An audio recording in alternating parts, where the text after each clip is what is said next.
नमस्कार दोस्तों, आज हम आपको अनंत चतुर्दशी की व्रत कथा सुनाने जा रहे हैं। भाद्रपद माह की शुक्ल पक्ष की चतुर्दशी भगवान अनंत का व्रत रखकर मनाई जाती है।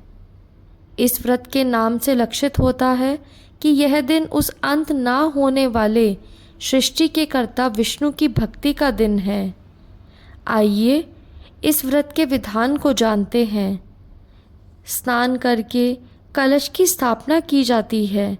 कलश पर अष्टदल कमल के समान बने बर्तन में कुशा से निर्मित अनंत भगवान की स्थापना की जाती है। उसके समीप 14 गांठ लगाकर हल्दी से रंगे कच्चे डोरे को रखें और गंध, अक्षत, पुष्प, धूप, दीप, नैवेद्य से पूजन करें। तत्पश्चात अनंत भगवान का ध्यान कर शुद्ध अनंत को अपनी दाई भुजा में बांधना चाहिए।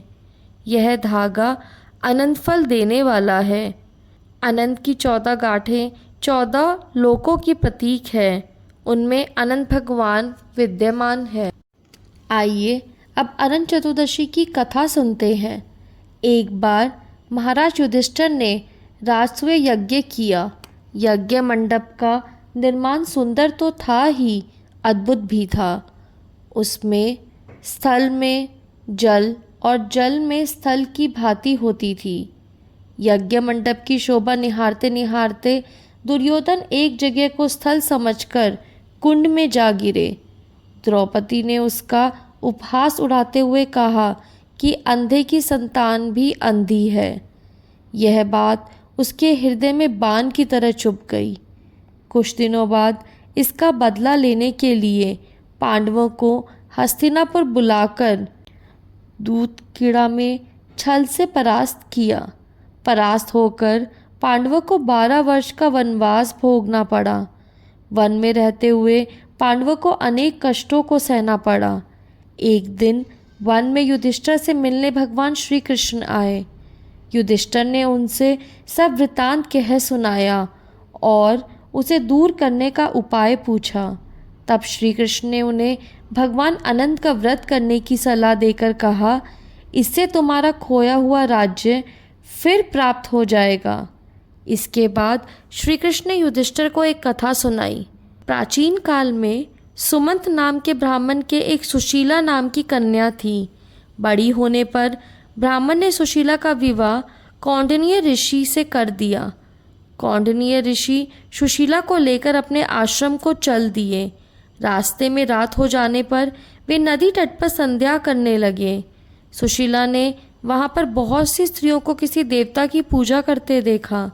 सुशीला के पूछने पर उन्होंने विधि पूर्वक अनंत व्रत की महत्व समझा दी।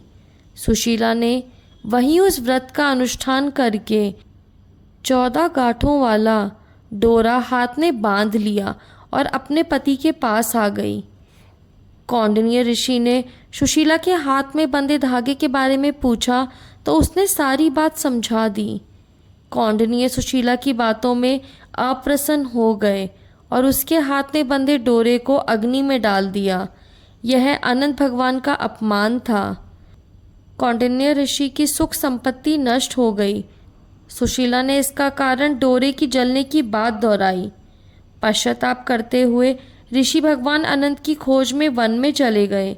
जब वे भटकते भटकते निराश होकर गिर पड़े और बेहोश हो गए तो भगवान अनंत दर्शन देकर बोले, हे कौंडिन्य, मेरे अपमान के कारण ही तुम्हारे ऊपर यह मुसीबतों का पहाड़ टूटा है।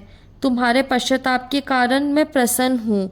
आश्रम जाकर 14 वर्ष तक विधि विधान पूर्वक अनंत व्रत करो, तुम्हारे सारे कष्ट दूर हो जाएंगे। ऋषि कौंडिन्य ने वैसा ही किया। उन्हें सारे कष्टों से मुक्ति मिल गई। श्री कृष्ण की आज्ञा मानकर युधिष्ठिर ने अनंत भगवान का व्रत किया, जिसके प्रभाव से पांडवों को महाभारत युद्ध में विजय प्राप्त हुई। ओम जय जगदीश हरे, स्वामी जय जगदीश हरे। भक्त जनों के संकट, दास जनों के संकट क्षण में दूर करे। जगदीश हरे। ओम जय जगदीश हरे। स्वामी जय जगदीश हरे। भक्त जनों के संकट, दास जनों के संकट क्षण में दूर करे। ओम जय जगदीश हरे। जो ध्यावे फल पावे, दुख बिन से मन का। स्वामी दुख बिन से मन का। सुख संपत्ति घर आवे, सुख संपत्ति घर आवे, कष्ट मिटे तन का। ओम जय जगदीश हरे। माता पिता तुम मेरे, शरण कहूँ मैं किसकी। स्वामी शरण कहूँ मैं किसकी। तुम बिन और न दूजा, प्रभु बिन और न दूजा, आस करूँ मैं जिसकी। ओम जय जगदीश हरे। तुम पूरन परमात्मा, तुम अंतर्यामी। स्वामी तुम अंतर्यामी। पार ब्रह्म परमेश्वर, पार ब्रह्म परमेश्वर, तुम सबके स्वामी। ओम जय जगदीश हरे।